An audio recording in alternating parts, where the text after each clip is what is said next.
Pak Anjar. Sudah ada beberapa pertanyaan yang masuk di kolom chat ya Pak. Untuk yang pertama sekali, ini ada pertanyaan dari Ibu Marlia Fatira untuk Pak Anjar. Pak, bagaimana caranya kita mendapatkan rujukan internasional yang bereputasi namun yang sifatnya free? Karena kebanyakan yang free itu munculnya hanya abstrak doang, Pak. Boleh kasih masukan ke kita bagaimana cara kita mendownload jurnal-jurnal yang sifatnya free. Kemudian Pak, ada tambahan lagi dari Ibu Marila. Boleh nggak Pak judul artikel kita itu dalam bentuk kalimat pertanyaan?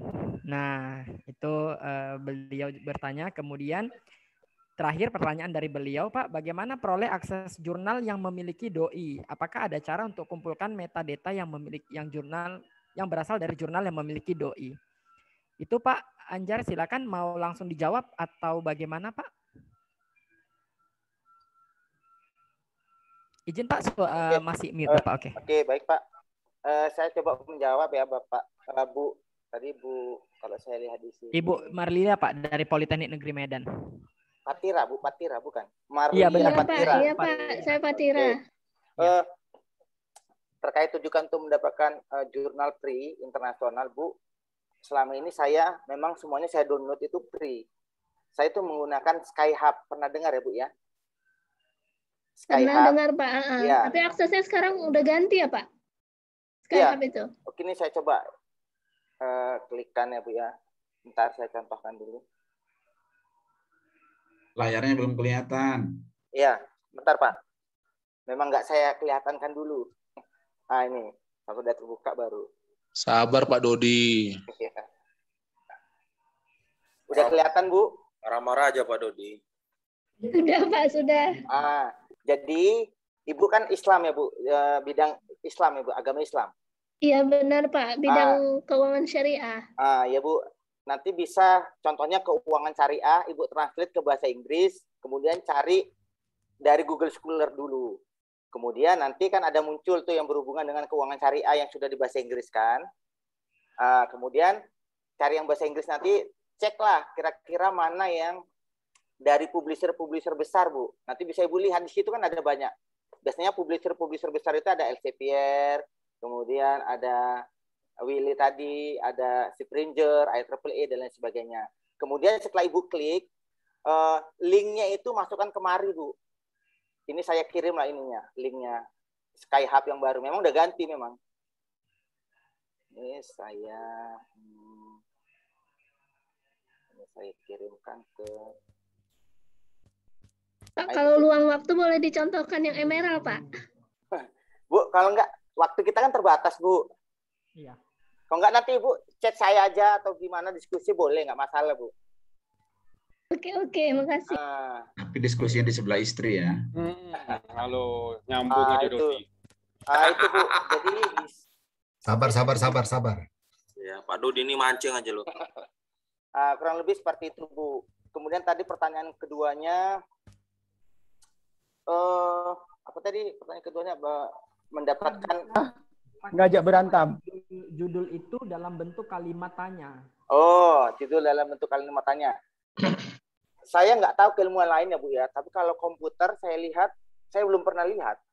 Tapi mungkin nanti sahabat-sahabat saya, kawan-kawan saya yang sudah pernah melihat bidang ilmu komputer berupa pertanyaan, nggak apa-apa di-share ke saya. Saya belum pernah lihat sih selama ini. Tapi mungkin keilmuan yang lainnya ada. Nah itu Bu. Kemudian tadi yang ketiga Pak. Pertanyaan ketiga itu Pak, bagaimana cara memperoleh akses jurnal yang memiliki doi? Apakah ada cara untuk mengumpulkan metadata pada jurnal yang memiliki doi? Artikel jurnal yang memiliki doi itu biasanya dari jurnal-jurnal yang grade-nya lumayan, ataupun kalau Scopus saya rasa ada semua doi-nya. Makanya cari Bu, atau rujuk aja ataupun download referensi-referensi dari artikel jurnal yang Scopus Bu. Nah, itu kalau Scopus pasti ada doi-nya. Dan di artikel jurnalnya ada nanti itu. Artikel ini doi-nya ini. Seperti itu, Bu. Tapi kalau kurang jelas, kalaupun kurang jelas nanti bisa japri saya, Bu. Ya nanti kalau ada yang kurang jelas Bu Fatira boleh japri langsung Pak Anjar. Oke, siap. Makasih Pak Anjar. Sama-sama, Bu. Pak Anjar, terima kasih. Oh, Pak yang Anjar. lain boleh japri kan, Pak? Nggak Boleh, mesti Pak. juga aja kan? Boleh, Pak. Oke, Pak nanti Dodi saya pun japri, boleh. Bapak. Nanti saya japri. Nanti jawab Makasih, Pak. sebelah istri, Pak ya. Ya. Baik, Ya, Pak. Pak. Ada pertanyaan lagi. Ini ada 2 pertanyaan. Jadi saya gabungkan nih sama pertanyaannya, hampir sama pertanyaannya. Pak, bagaimana sih cara menemukan referensi yang memang benar-benar sesuai, Pak, dengan tema atau sesuai dengan materi atau sesuai dengan tulisan kita, Pak? Nah, itu tadi. Misalnya kita bagian ekonomi syariah misalnya, ya. Translate aja ekonomi syariah. Topik kita kan tentang ekonomi syariah. Translate aja ke Google Translate ekonomi syariah. Kan ada itu nongol bahasa Inggrisnya. Masukkan ke Google Scholar, cari berdasarkan 3 tahun terakhir dari Google Scholar, nanti akan muncul itu bahasa Inggris yang berhubungan dengan ekonomi syariah. Pilih yang paling berhubungan dengan topik kita. Bisa kita download dari situ. Downloadnya tadi pakai Skyhub tadi, biar gratis. Kurang lebih seperti itu, Pak. Ya, terima kasih Pak. Nah itu tadi untuk jawaban dari Pak Harif, tadi pertanyaan Pak Harif terkait dengan bagaimana menemukan referensi yang sesuai dengan artikel kita. Terus Pak, ini pertanyaan datang dari Pak Syafaruddin Marpaung, Pak. Boleh nggak kita, bagaimana cara kita menemukan atau bagaimana teknik parafrase yang baik Pak untuk menghindari plagiasi? Baik, saya coba menjawab. Kalau untuk parafrase itu hampir setiap dosen itu berbeda-beda. Ada yang pakai aplikasi, ada yang pakai software. Kalau bahasa Inggris itu pakai Quillbot ya. Saya juga sering pakai. Tapi kalau kita kan bicara bahasa Indonesia, kalau saya lebih ke membalik-balik kata sih. Seperti Pak Fahmi kurang tampan. Aslinya Pak Fahmi jelek ya, seperti itu kan berubah dia. Pak Fahmi jelek, kita ganti kata-katanya menjadi Pak Fahmi tidak tampan. Nah, seperti itu. Kan kata-katanya sudah berubah. Intinya kalau parafrase ini lebih baik kita gunakan kata-kata kita sendiri. Boleh pakai sinonim, saya juga sering pakai sinonim ya. Ya, misalnya pagi hari ini saya ganti menjadi dini hari, ya seperti itu. Intinya jangan berbeda ataupun jangan terlalu jauh dengan kata-kata aslinya atau kalimat aslinya. Demikian Pak yang bisa saya sampaikan. Ya, baik. Berarti itu tadi Pak Syafaruddin Marpaung telah dijawab sama Pak Anjar. Jadi boleh ya Pak menggunakan akronim dari bahasa kita sendiri. Asalkan tidak lari dari parafrase yang sebenarnya. Terima kasih Pak Anjar. Kemudian ini ada pertanyaan juga dari Ibu Sri Hapsari. Pak, kalaulah respondennya itu berbeda dengan teknik, kalaulah respondennya itu berbeda dengan kita, apakah itu juga termasuk suatu kebaruan dalam penulisan artikel ilmiah, Pak? Contoh ini ada sampel di artikel saya itu adalah dikatakan dari PT ABC, kemudian referensinya itu dari sumber lainnya itu adalah dari responden yang perusahaan DEF. Apakah itu termasuk kebaruan dalam penulisan jurnal? Saya nggak tahu ya kalau tentang ini ya, ilmu keilmuan yang lain ya. Kalau bidang saya di bidang komputer, keterbaruan itu lebih ke keilmuan kita, Bu, bukan ke datanya, lebih ke keilmuan. Misalnya gini,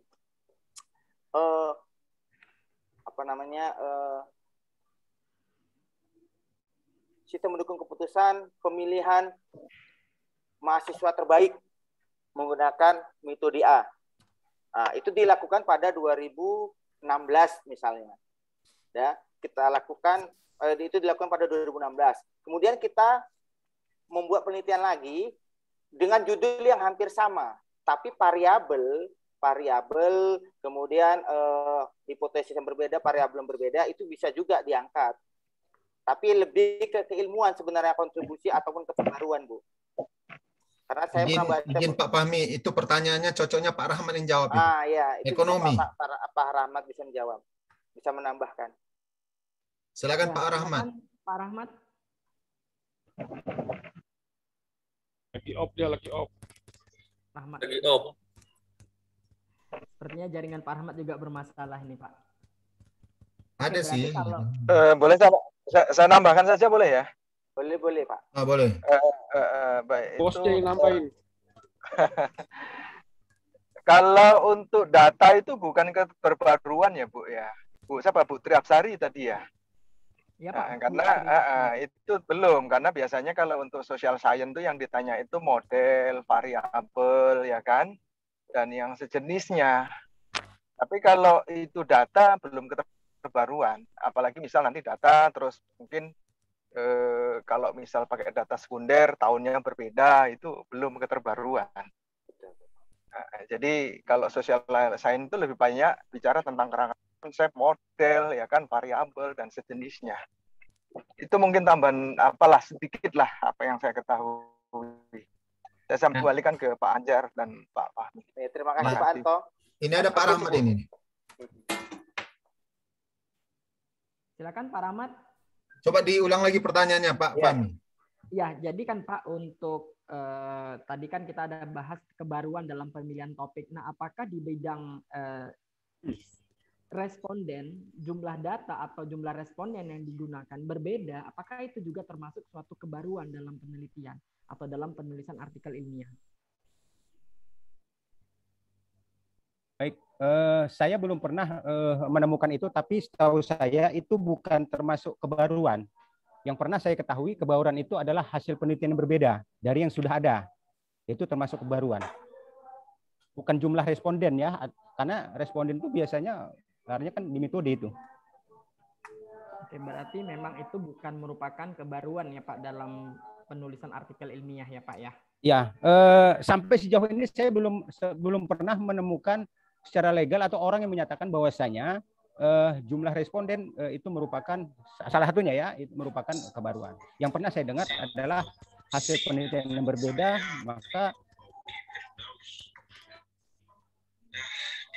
itu yang dikatakan kebaruan. Terima kasih Pak Rahmat, terima kasih Pak Anjar. Kemudian ya. Terus tadi ada yang bertanya tadi ya, apa namanya? Bagaimana Pak Rahmat? Gimana? Ya, tadi Bapak mau nambahkan? Enggak, tadi ada yang apa namanya? Ada yang bertanya tentang apa namanya mendapatkan jurnal yang sudah ada doi ya katanya tadi, yang kalau enggak saya dengar. Oh iya Pak, ada pertanyaan begitu Pak Fahmi ya? Patira. Ya. Benar Pak. Bagaimana mendapatkan jurnal yang memiliki doi? Mungkin sedikit tambahan.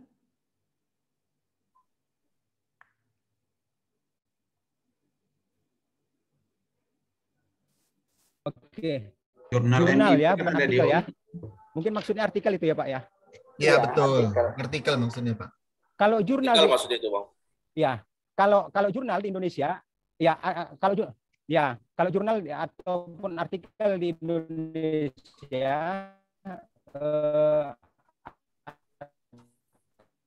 ataupun yang sudah terakreditasi itu rata-rata sudah punya doi ya. Kalau yang sudah akreditasi ya sudah punya doi, karena salah satu syarat akreditasi itu wajib memiliki. Nah, kalau jurnal yang di luar negara kita, putus-putus suara Pak Rahmat. Kalau saya biasanya seperti ini Bu ya, mohon maaf. Enggak jelas Pak Rahmat suaranya, Pak Rahmat. Pak Rahmat izin Pak, jaringan Bapak sepertinya bermasalah Pak. Kita namanya keyword apa yang putus Pak. Izin Pak Rahmat, jaringan Bapak bermasalah sepertinya Pak. Oke. Nggak bisa berarti ke depannya narasumbernya dikasih pakai data ini Pak Mister. Siap Pak Pembina. Menunggu arahan dari Pak Pembina ini. Ya, baik Pak, kita lanjutkan. Ini ada beberapa pertanyaan lagi Pak yang mungkin akan dijawab oleh kedua narasumber kita. Ini pertanyaan dari Bapak M. Jauhar ya. Pak, bagaimana caranya kita menuliskan kelemahan penelitian tanpa mengurangi kualitas dari substansi dari hasil penelitian yang dipublikasikan? Dan boleh menurut pandangan Bapak itu bagaimana self citation itu Pak? Oke, baik, saya coba menjawab ya Pak. Ya Pak. Tadi maksudnya menulis kelemahan dari penelitian kita atau penelitian orang? Penelitian orang lain, Pak, tanpa Oke. mengurangi substansi dari hasil penelitian. Ya, tergantung dari artikel jurnal. Makanya kita artikel jurnal ini benar-benar membaca agar kita paham apa kelemahannya. Ya, contoh, kalau keilmuan saya, kenapa saya bilang keilmuan saya? Karena saya lebih paham keilmuan saya memang di komputer. Misalnya, saya pakai bifurcation. Maksudnya ada penelitian terdahulu di Q2, misalnya pakai algoritma A. Algoritma A ini dia hanya menggunakan hanya menggunakan teknik standar untuk mengolah datanya.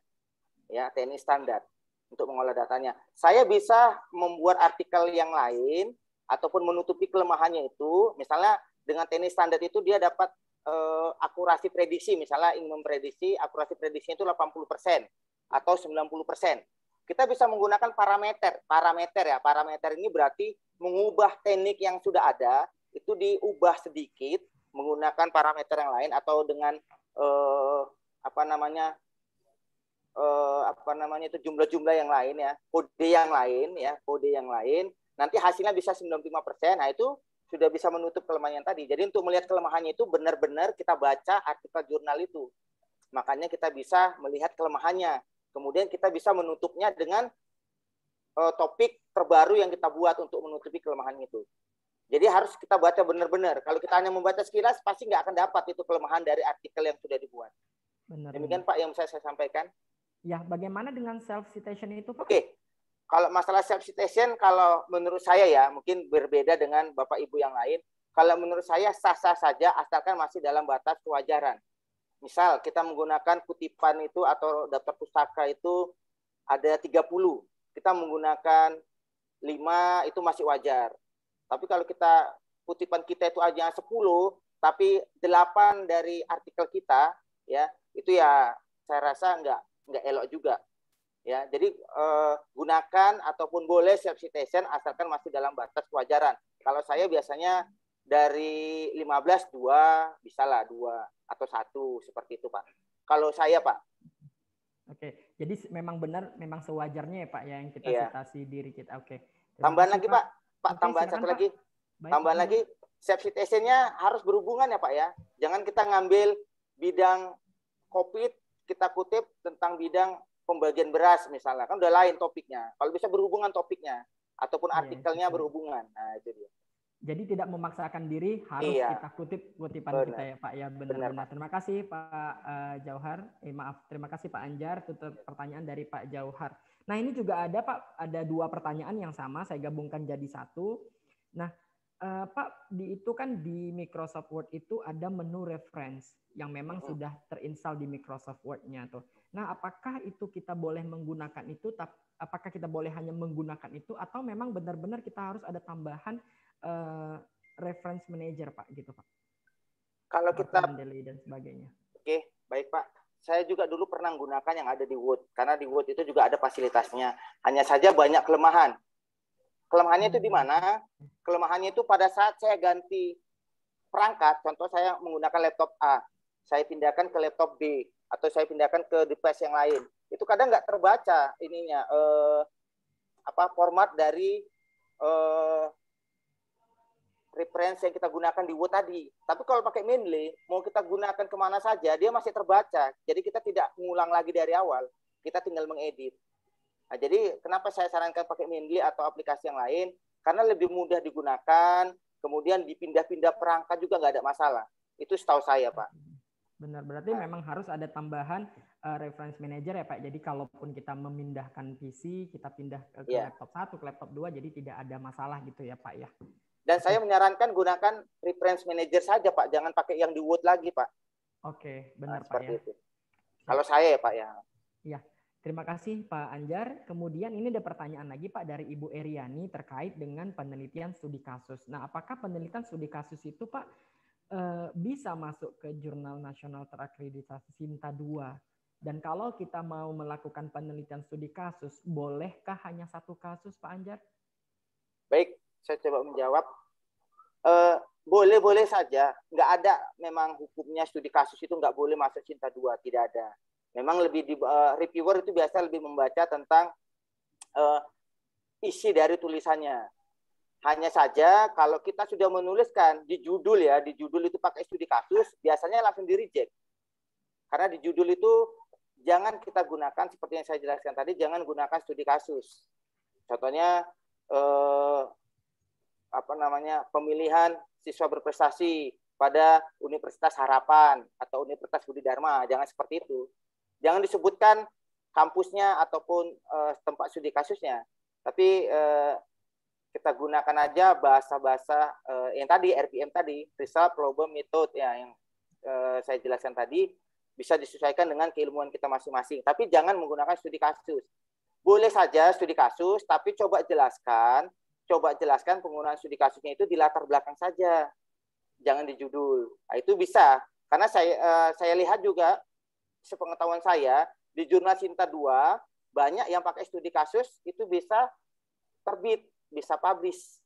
Hanya saja memang pembahasannya dan judulnya jangan dibuat studi kasus, walaupun isinya studi kasus. Dan itu juga catatan, studi kasusnya gimana? Kalau cangkupannya cukup luas, misalnya studi kasusnya di Indonesia, kan Indonesia cukup luas, nah itu boleh. Tapi kalau studi kasusnya hanya di PT ABC saja, kalau bisa jangan, agak luas sedikit. Contoh Sumatera Utara, itu cukup luas studi kasusnya. Nah, kurang lebih seperti itu, Bu. Mohon maaf kalau ada kesalahan ataupun ada tambahan dari sahabat-sahabat saya ataupun yang memang lebih paham tentang ini. Ya, baik. Terima kasih, Pak. Ada tambahan dari Bapak Ibu yang mungkin bisa menambahkan informasi dari Pak Anjar? Silakan, Bapak Ibu. Terkait penelitian studi kasus ini. Pak Rahmat lah itu mungkin. Pak Rahmat kan berpengalaman itu, editor jurnalnya. Pak Rahmat, silakan Pak Rahmat. Baik, terima kasih. Aduh, jadi segan saya. Memang contoh-contoh yang contoh yang seperti ini ya, Bapak Ibu, yang disebutkan Pak Anjar tadi studi kasus itu pernah terjadi sama saya. Kebetulan di reject ya untuk di sebuah jurnal menggunakan studi kasus. Ini contoh artikel, judulnya ya. Izin saya share screen. Nah, ini dia nih. Ini studi kasus tadi nih yang dimaksudkan Pak Anjar tadi ya. Nah, ini judul yang menggunakan studi kasus. Kebetulan memang di-reject. Ya sudah, suruh perbaikilah. Nah, itu untuk yang studi kasus memang ada beberapa jurnal tadi dikatakan Pak Anjar. Sinta 2 pun ada yang menggunakan itu ya. Tergantunglah jurnal tujuan kita kemana. Begitu tambahannya. Ya, terima kasih Pak Rahmat. Kemudian ini ada pertanyaan lagi Pak dari Pak Roy Novari. Apakah referensi lebih dari 3 tahun ke bawah itu bisa Pak dijadikan referensi? Apakah itu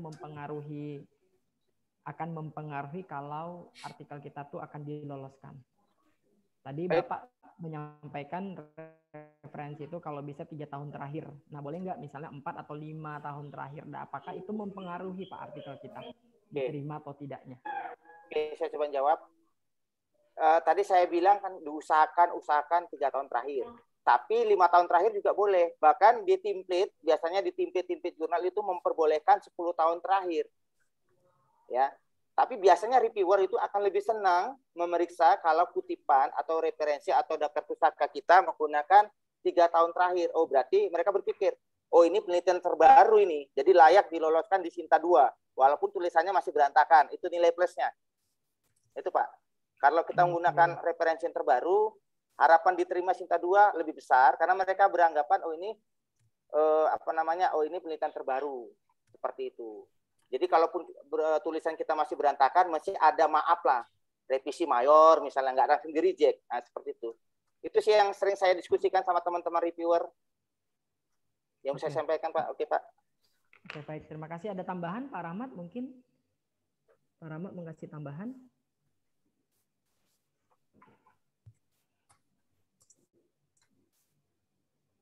Caca cukup itu Pak. Oke. Ya, terima kasih Pak. Ya, tadi Pak Anjar telah menyampaikan informasi bagaimana cara membuat judul yang baik dan benar. Nah, ada pertanyaan dari Bu Sri Rahayu tadi bertanya terkait bagaimana trik membuat judul artikel ilmiah. Saya rasa tadi Pak Anjar telah menyampaikan beberapa kali trik dalam membuat judul. Terima kasih Bapak Ibu yang telah bertanya. Ini ada pertanyaan yang sepertinya lebih cocok kepada Pak Rahmat. Itu datang dari Pak Imam Sufianto. Pak, boleh Pak dijelaskan terkait dengan KUM? Contohnya nih jurnal KUM berapa, kemudian buku berapa, kemudian book chapter berapa, gitu. Mungkin Pak Rahmat bisa menjelaskan. Silakan Pak Rahmat. Loh, ini ahlinya ini kalau masalah KUM ini. Segan kali. Izin Pak Dodi ya.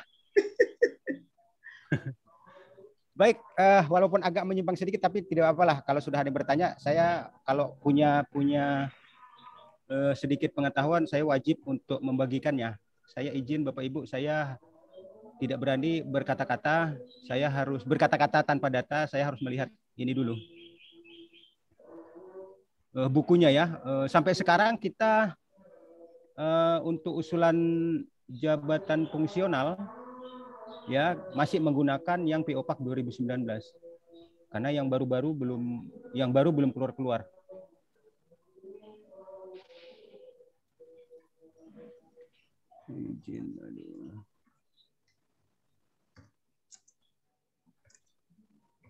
Tadi pertanyaannya adalah jurnal yang berapa kumnya ya? Mudah-mudahan ini tidak salah. Jurnal berapa, buku berapa, book chapter berapa gitu Pak. Ya.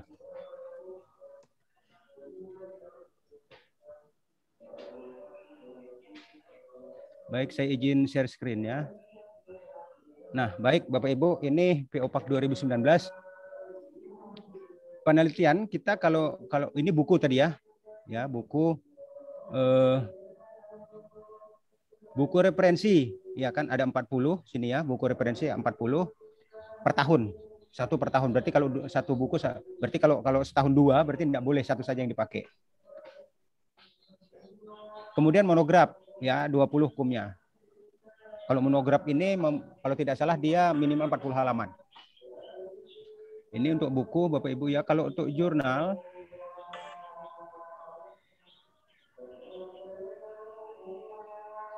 ini book chapter. Kita langsung ke jurnal saja. Nah, ini dia. Jurnal internasional bereputasi. Ya, terindeks pada database internasional bereputasi dan berimpact faktor. 40 nih ya. 40. Scopus, WOS termasuk di situ. Nah, perbedaannya di sini nanti tim penilai PAK lah yang lebih paham di sini ya, karena 1 2 3 ini jurnal internasional ya terindeks, ada yang bereputasi di sini. Nah, ini jurnal nasional terakreditasi ya. 1 2 dia kumnya 25. 1 2 dia kumnya 25. Baik. Kalau dia 3 4 yang berbahasa bukan bahasa Indonesia, dia 20. Jurnal terakreditasi 3 4 yang berbahasa Indonesia itu 15. Nah, jurnal nasional di luar poin 5 ya kan kumnya 10. Jadi Sinta berapa ya? Sinta 5, Sinta 6 atau yang tidak terakreditasi, belum terakreditasi ya, itu 10. Baik Pak Rahmat, mungkin nanti Pak Imam bisa japri ke Pak Rahmat atau bahkan mungkin file PO PAK 2 yang terbaru ini boleh Bapak share di Pak Imam gitu ya Pak Rahmat. Boleh japri nanti. Pak Rahmat. Oke, boleh. Baik, ini ada pertanyaan terakhir Pak, mungkin Pak Anjar dan Pak Rahmat bisa menjawabnya terkait dengan bagaimana Pak cara kita tahu jurnal itu telah di blacklist dan bagaimana kita bisa cari tahu jurnal-jurnal itu telah atau jurnal-jurnal itu memang statusnya discontinue, Pak. Itu pertanyaan yang terakhir pada kesempatan kita hari ini. Silakan Pak Anjar. Saya coba jawab. Kalau kita ingin, terutama Scopus ya, karena kalau jurnal nasional bisa kita lihat di Kalau di nasional belum tahu saya, belum ada. Ada namanya apa namanya kalau di apa? Cinta Ristek Brin. Iya, dari Ristek Brin ada itu antara Rama, Arjuna yang artikel-artikel yang di blacklist itu ada.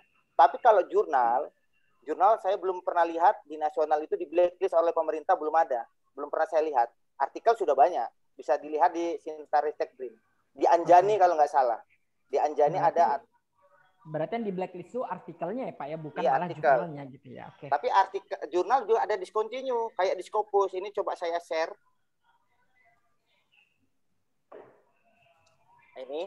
Ini Scopus, nampak ya Bapak Ibu ya. Ini ada dari Natur. Dia ini Scopus Corporate Years from 2016 to present. Kalau discontinue nanti di sini keterangannya adalah discontinue. Kalau present berarti masih terindeks. Itu kalau melihat dari Scopus. Ketikkan aja scopus.com, kemudian masukkan ISSN dari jurnal yang ingin kita lihat, kemudian kita lihat Scopus Corporate Years-nya, present atau discontinue. Jangan dari Skimago, karena Skimago kadang bersalahan. Skimago masih present, di Scopus sudah discontinue. Nggak update datanya. Ya, nggak update. Jadi rujukannya dari Scopus langsung. Itu Pak yang bisa saya sampaikan. Baik, terima kasih Pak. Tambahan Pak Fahmi. Ya. Ada juga jurnal Indonesia dahulu beberapa bulan yang lalu yang sudah terindeks Sinta 2 lagi ya. Terjun Di ke Sinta blacklist. 4. Sinta 2 Pak Dut. Terjun ke Sinta 4 enggak? Enggak, hilang dari Sinta. Ada memang. Cuma informasinya itu memang ada dan memang hilang dari Sinta. Cuma belum ada satu tempat, belum ada terlihat tempatnya itu di mana diinformasikan itu belum ada. Cuma kemarin dalam bentuk surat aja gitu. Suratnya ya nggak tahu dari mana lagi. Intinya memang ada pernah, tapi hilang dari Sinta langsung deh. Itu aja tambahan. Hilang gitu Pak ya, Fahmi, ya. satu lagi Pak. Ya, silakan Pak Anjar. Pak, tadi ada yang bertanya, Japri juga, Pak, gimana caranya melihat kalau referensi kita di Mendeley itu salah? Gimana cara ngubahnya? Ini sekilas lalu saya share. Sebenarnya ini punyanya Pak Dodi nih, Pak Dodi lebih paham, tapi nggak apa-apa, ini kebetulan saya buka. Nah, contoh seperti ini Bapak yang nanya tadi, contoh ini artikel jurnal kita. Ini judulnya Update on Heart Failure Direction, nah ini kan. Di sini kan letaknya seharusnya ini judul, tapi di sini malah penulisnya ini. Malah penulisnya di judul dan penulisnya malah jadi judul terbalik dia. Maka di sinilah yang perlu dirubah. Yang tadi kan saya katakan sebelah kanan atas, ya ini di sini dia. Nah, di sini. Autornya pastikan ini, kemudian jurnalnya jurnal apa, volumenya apa. Di sini ada volumenya, volume 34 isu 1. Nah, di sini yang diperbaiki ya, Bapak Ibu. Seperti itu. Jadi jangan tadi bingung katanya. Jadi seperti inilah. Di sini yang diubah atau diperbaiki. Demikian Pak. Terima kasih. Coba Pak Anjar didemokan aja dikit aja. Oh, boleh. Oke. Saya demokan sedikit. Itu pengelola jurnalnya belum belajar sama Pak Oris itu. Nah, ini ya Pak ya, saya ubah, saya kopikan, pastikan di sini. Kemudian penulisnya kita copy, pastikan. Setiap satu nama di enter Pak. Kalaupun enggak ini ya, di enter ya, jangan disambungkan, di enter. Di enter. N jangan kita masukkan N, namanya saja. Ini saya contohkan. Kemudian jurnalnya pas, tahunnya 2019 pas, volume tadi saya lihat di sini ada volume 34 nomor 1, nah ini. Halamannya tadi saya lihat halaman 13 sampai 43. Nah, di sini ada di apanya juga ada di halamannya. 11 sampai 43 seperti ini. Kalau yang lainnya saya lihat udah sama. Heart, nah ini abstraknya udah sama. Izin Pak Anjar, ya. Nama pertama kayaknya belum berbalik itu. Ya Pak. Autor pertama belum berbalik. Ini kan kayaknya harus diketik ulang itu Pak, diketik manual. Nanti ini kalau kita ambil di kutipan akan berbalik sendiri Pak. Ini kan karena di. Oh ya. Iya. Kita tes lah ya. Iya coba.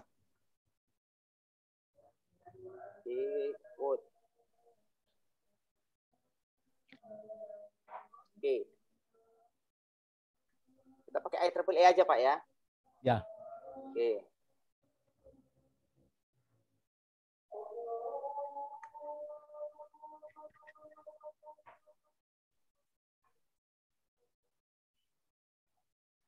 Seperti ini Pak, dia, belum Pak. berubah, Oh, Pak. belum terbalik memang. Iya, karena yang mengatur kan mainly-nya. Coba Kita kan- dibuat Hong strip me spasi coy. Ini udah Ya, spasi, Kalau saya spasi. lihat- Hapus dulu, Pak. Hapus dulu. hapus. Oke. Ketik manual. Ya, Ini spasi Garis. coy. enter. Enter. Ah, Balik. Iya benar-benar. Terlalu semangat, Anjar. Iya. Enggak, karena kita copy paste itu ya. Bisa jadi. Betul, betul. Iya, Bia. Mungkin beda style antara si Anwar dengan Medan. Ya. Pak, Tapi duriannya sama kok. tapi iya. kurang lebih seperti itulah Pak yang bertanya tadi. Mohon izin Pak ya.